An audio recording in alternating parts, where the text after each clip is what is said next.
Hi, this is Warren from Toyota Technical Training. Welcome to part 2 of a 4-part series about DVOM usage and electrical measurements.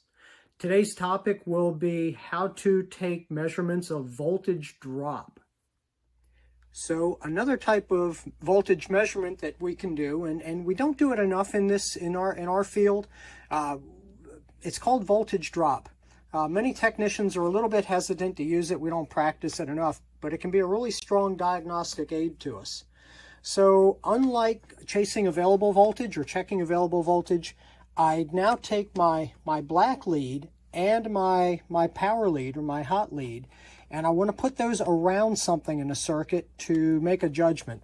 So up here at the fuse, I go around the fuse to find out how much voltage that fuse is using. Now, the fuse is not a load, it shouldn't be using anything.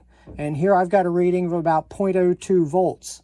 That's good. I can use up to 1/10 of a volt or 0.1 volts, and that's acceptable. I can also use this to check a wire. So if I go from this point to this point on this wire, I can see where that wire is not using any voltage. That's great because it shouldn't. Now, what should be using the voltage? Yeah, that's right. The load should be using all the voltage in the circuit. So if I wrap around here, I can now see where my load or my lamp here is using source voltage. That's great. That's how a good circuit should operate, and that's what you should expect. So I had mentioned that voltage drop can be a great diagnostic tool.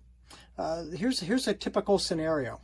So I've got my source voltage, check my meter, make sure it's working. I've got 13.58 volts DC, so that's good. But I notice that the bulb is glowing a little bit dimmer than it was in the last frame. So I can go over here to my bulb and let's see what voltage my bulb is consuming. 11.66 volts. Well, that's different from what I had on my source voltage. What I can do now is I can use my DVOM to trace back in the circuit and find out where I may have an issue. So I need to check some wires and I need to check my fuse. So let's start here with the wire. Let's go to this wire. All right, so this wire I got a reading of 1/1000th of a volt. That's nothing. Let's check across the fuse. Checking across the fuse, I'm using maybe 2/100ths of a volt, almost 3/100ths of a volt. So that's okay too. Remember, I got 2/10 or 1/10 of a volt that's acceptable. Let's check this wire.